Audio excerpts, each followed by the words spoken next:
Okay, so let's start. This one is starting right away, so I think I might throw the yellow in here as well.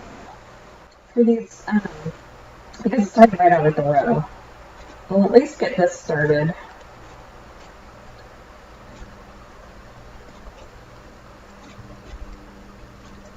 You should do it. And then I want to do my first bobble here, so I'm going to grab the yellow here. You could just add your yellow. You could add your yellow to the starting, but then when you're doing the starting single crochet, I don't know how you do that with another color. So I'm just going to add that here. I'll add a little bit of a tail because I like to just stitch my bobbles right over both of these tails actually. I'm going to fold my starting tails over because that way we don't have to weave in our ends when we're done. So now we start on our first bobble. So I have both my tails and the yellow. So for the bobbles, you don't go 2 rows down. I like to go, we want to do it in this row here. We don't want to go like 2 rows down like we do for our front loop double crochets because they wouldn't pop out if you went 2 rows down. They just lay flat. And so I do 4 double crochets into 1 stitch. And it's kind of like a 4 double crochet together. You do it in this top row because that way it makes them, it forces them to sort of stick out. So I'm going to actually go through both loops, both of these loops, not just the back loop. And these are going to be at like a 4 DC together. So we pull through once, well, the first 2, but now we have 2 loops. So we yarn over again, yarn over, go through just 2. Now we have 3 loops, yarn over again, pull through, only go through 2. Now we have 4, and so we want to do 1 more.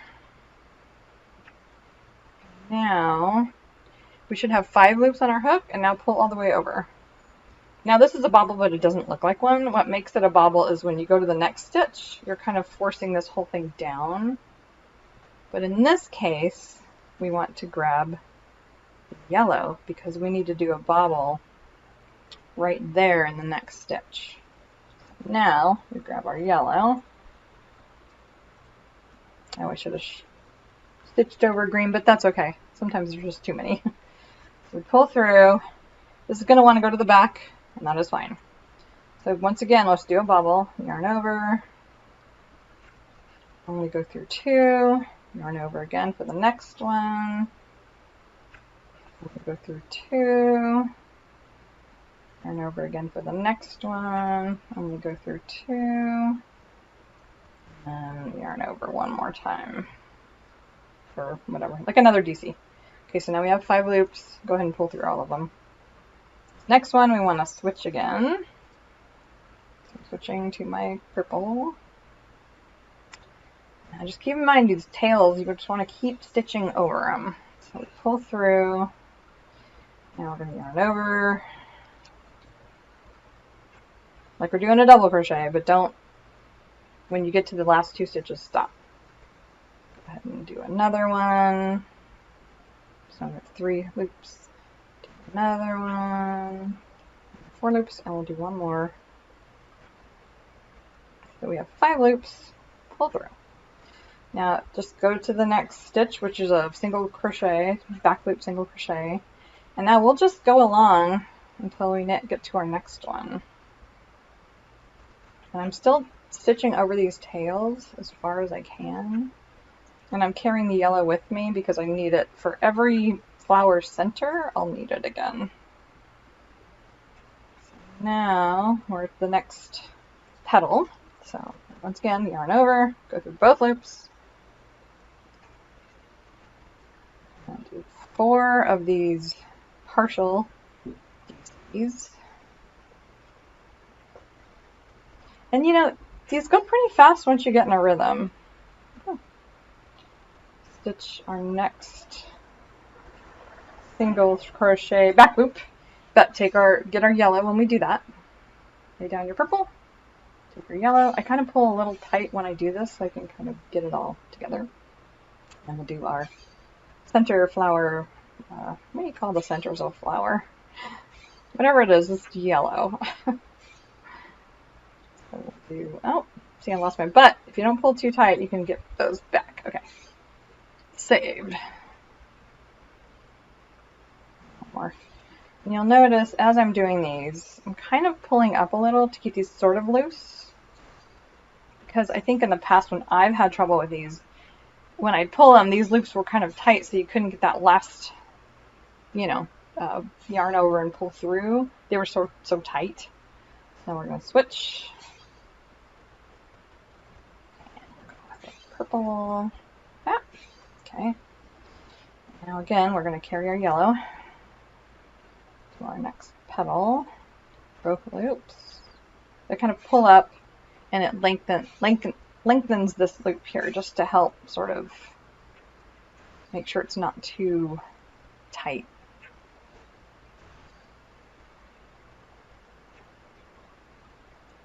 Boom.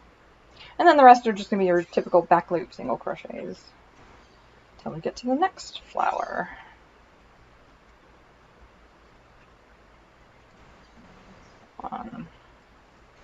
So, I'll show you a little bit of the back. I started with the back flap, which I took some pictures and you'll see those. These are just from the back that I need to weave in, so don't pay attention to these. But, you know, I did my back flap where I started with a half double crochet straight up. That was a surface double crochet, so it stuck straight out from the work in between, you know, these little starting crochets and then the what do you call it, the border front loop double crochets. That's what you want to see. So we did the back. I had to go, what was it, 8 rows, I think, to make it as wide as this ended up being. Don't know why it was like that. Then when I was ready, I actually could see where these stitches were to be able to do the border. So I just did some surface single crochets, and then I just turned at the end and did, what was it? I think it was front loop single crochets. If you turn and go back this way, it's a front loop, but if you cut your yarn, start over, it would be a back loop. You want this little ridge to show. It's like the loop from the single crochets. It helps this whole flap to kind of fold down better. Anyway, and then I did just my regular repeat, and again I left the bobbles poking out to the back. And now, you know, the fun part, maybe the fun part, maybe it's the tedious part, you could just go through and pop them out. Pop might be kind of a fun thing to do while you're watching TV. I'm using my pinky because my pinky just seems to be perfect size. But some people might want to use the back of their hook or a pen or something. And sometimes you just have to keep playing with them a little bit. Once you kind of get a little rhythm going and you get a feel for your bobbles, just go through and poke them. You'll want to do these side ones before we do our final rounds of single crochets, because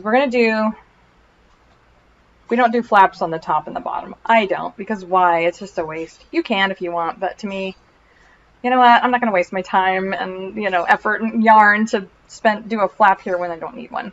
And so we had the 2 side flaps.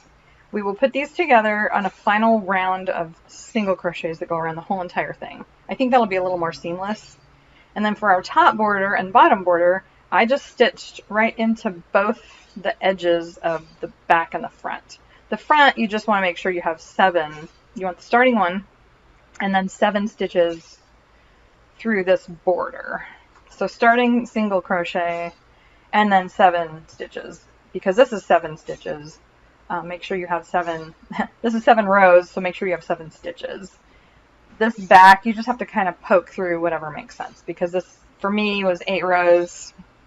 So just poke through wherever it corresponds to where you're stitching here. And then once I'm done here, I'm going to go around the entire thing with another green row of just single crochets, where I'm going to put these together. I'm going to shove all my little fringes in there, which I did with the edges here. Like, why do anything with them? You could just shove them in there. And then that one I'll do something with. I'm going to go around the whole entire thing with a row of green single crochets. Up to the corner. When you get to the corner, you're going to want to chain 2, turn it a quarter of a turn, do a single crochet in that same stitch to make your corner, which is typical for corners. Then you're going to go along the top of this with the same green single crochet, go all the way around, come back to that, you know, wherever you started, whichever corner you started, stop there fast enough. And then you're going to get whatever chorus or whatever contrasting color you want. I might use purple. I'm going to just see what looks good. I might use blue. Whatever contrasting color you want. Do one more round of single crochets, but do a back loop single crochet because that helps the corners kind of lie flat from what I found. And that will finish off your garden cowl, your garden life cowl. So hopefully that made sense.